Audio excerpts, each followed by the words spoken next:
Go. Hour two is coming at you. And to kick off hour two, as we always do, 11 o'clock, Eric Martins joins us. A's third base coach. Coach, I hope you enjoyed your time off. We are back at it. How you doing? I'm doing all right, man. I'm doing all right. Just getting back into the swing of things. So how does that work? It's a quick break, and I'm sure there are a ton of group chats. So are you guys talking throughout the coaching staff and maybe some of the players? Just is there any working on anything for some of the players during the break, or do they legitimately, hey, go fire up Netflix for 2-3 days and come back refreshed and reset and ready to go? It's pretty much shut it down for a little bit. I mean, this is Yeah, the grind, unless the coaches and us as a staff need to talk about something or anything like that, we pretty much are ghosting each other for 3 days or three and a half days. You know what I'm right. saying? We just want to kind of get away, reset, spend time with our friends, our family, do whatever we need to do to kind of get away and step away for a while and then come back refreshed. So here we are. Yep. Talking to Coach Eric Martins, third base coach for the Athletics. Coach, we've been talking so much about Jacob Wilson.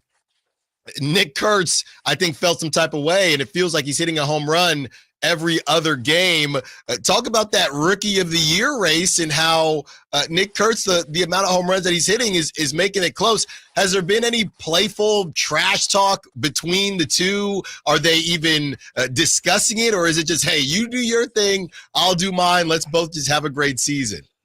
Well, it's just pretty special just to have two players in consideration that are on the same Right? team. You know what I mean? Yeah. Drafted and drafted in back-to-back years. So, that's a testament to our scouting department and getting the right players in here. But as far as I'm concerned, between those two, I'm sure they're just going out there and playing. Jacob Wilson's one up them starting the All-Star game, so he's got that over his head right now. Right. But I tell you what, man. I mean, it's special to see what Kurtz is doing. What Jacob has done all season is special, but what Nick's doing right now is unbelievable. I mean, he's finally settled in, which is scary. You know what I mean? He's settled in his first year in the big leagues, and Right. he's making a huge impact and impacting our lineup.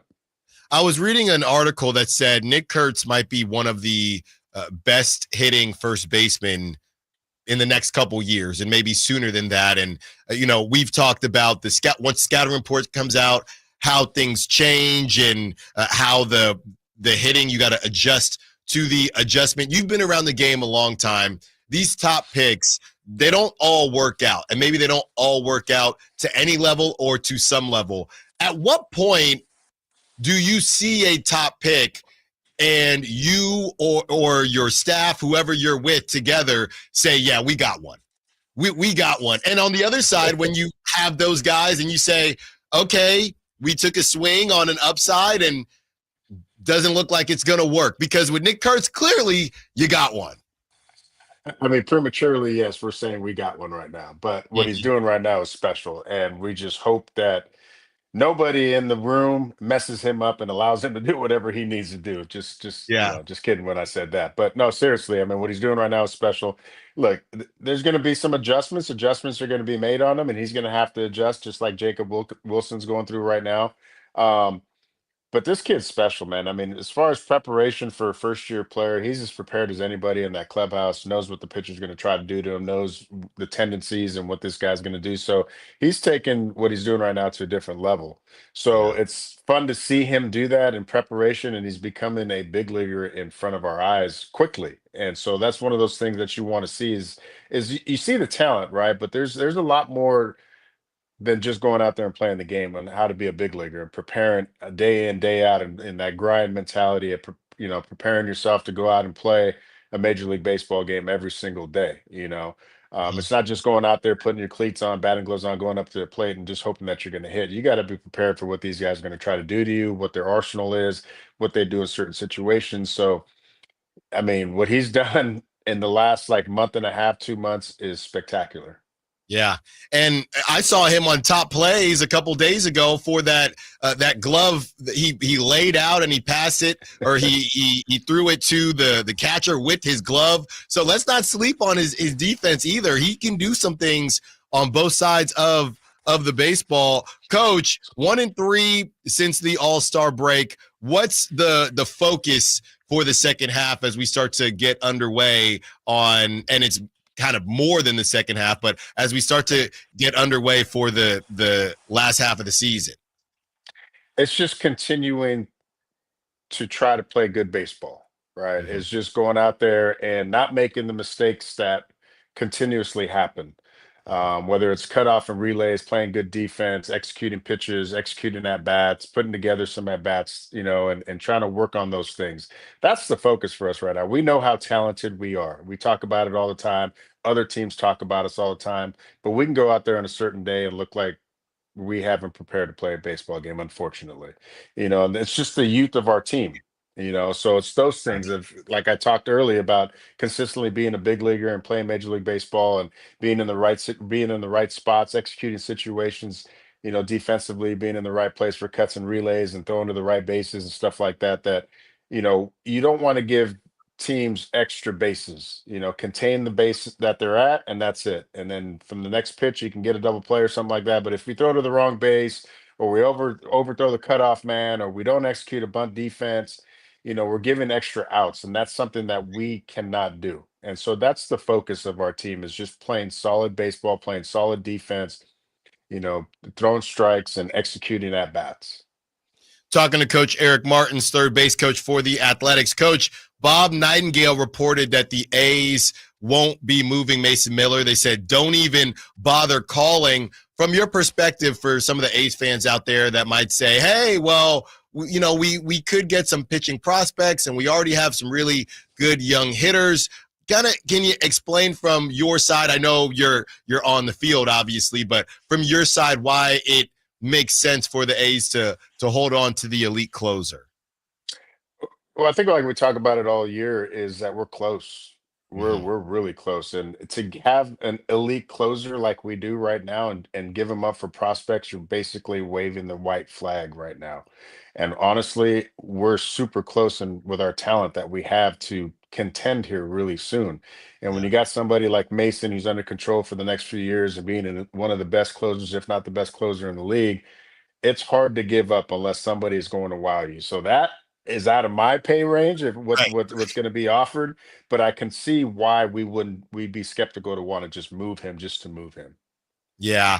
With that being said, and with the A's being close, if there was a type of player you feel like would be a good addition to the group if the A's were to be buyers in this situation? What do you think the A's kind of need right now? I mean, you're always looking for depth on the mound, right? Whether Mhm. it's relievers, whether it's starters, bringing in position players. I think we're pretty set offensively, but Yeah. you can never turn down a bat. You know what I mean?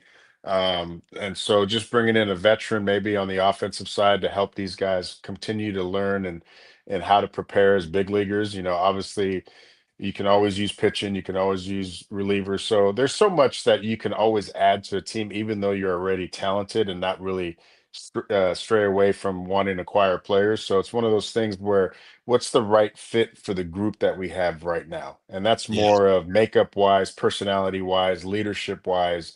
And I think those are the kind of players that we would like to bring in here to continue to teach our young group how to be Major League Baseball players. Outside of the A's, coach, what's a storyline? We just watched the All-Star game and the home run derby. What's a storyline or a player that has kind of surprised or impressed you? It could be in the AL West or just in baseball in general this season. Wow. I mean, I guess a lot of the talk is from the pitcher from the Brewers. I can't remember his name, Ms. something, him Yeah. only having 5 games in the big leagues and getting to the Right. All-Star game and throwing 104 and lighting up the radars. But he's pretty nasty. I remember seeing him in spring training going, wow, who is this? And then seeing how young he was and when he was drafted. So, I Mhm. think that's one of the biggest storylines right now. I made a lot of waves. Some people were upset that he made the All-Star game. And it's just like, look, I mean, each team gets a player or two, and I guess he was their guy. They had a couple other guys that could have made it too, but it's just crazy because Nick Kurtz is still in the headlines right now. I mean, honestly, and it's fun to see him on our team. And earlier in the year, it was Jacob Wilson.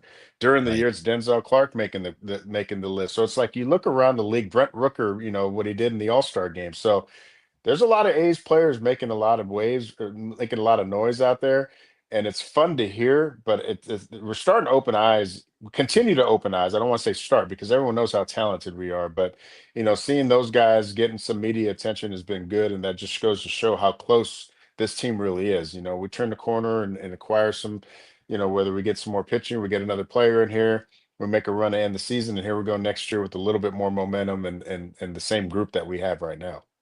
Yeah, and you're about to, or you're in the midst of your kind of Texas run. You got the Rangers and the Astros, and it's interesting because the Rangers just won the World Series a couple years ago. You're thinking, okay, here goes Bruce Bochy again doing his thing.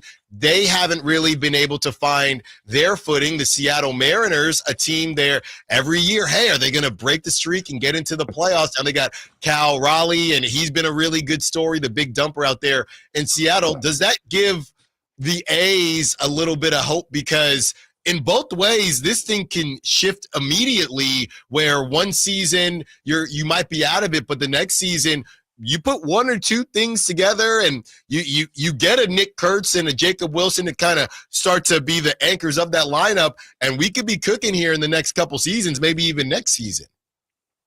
Yeah, without a doubt. I mean, our division is on alert with the team that we have right now. We've played the Rangers pretty good. Houston has always been tough for us, but we've played them pretty well the last few years.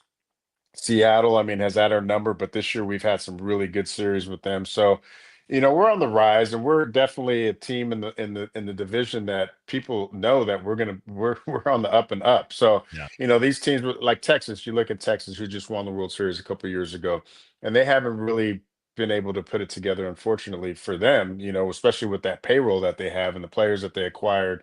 DeGrom's having another Cy Young type year, which is kind of Right. scary, but they haven't been able to put the pieces together to have the year that they should be having. Seattle, like you said, they're always in that contention at some point, and then for one reason or not, things don't happen to fall their way. You know what I mean? Right. And then the next thing you know, you look up and Houston's in the freaking Mm-hmm. ALCS again. You know what I mean? So it's Yeah. one of those things where they have the experience, they have the whereabouts to just continue to maintain what they do, and it's up to us to go in and just ruin all that and break things up. You know what I mean? So we're close to doing that. The Angels are actually having a pretty decent year, so it's a very competitive division. We're a team that can make a lot of noise. We have a ton of division games coming up here. I mean, we Mm-hmm. got Texas, we got Houston, we got Seattle. You know what I mean? So it's one of those things where we need to continue to put the pressure on them and let them know that, hey, we are right on your heels. So it's going to be fun. It's going to be fun. Coach, it's always fun when you join us on the show. Eric Martins, third base coach for the Athletics. Thank you so much. Good luck in Texas. Get some good brisket barbecue while you're out there, but more importantly, get some W's while you're out there as well. Yeah, absolutely. That's what we're looking for. Thanks again to Coach Eric Martins, third base coach for the Athletics. And it really is all about Nick Kurtz right now. It really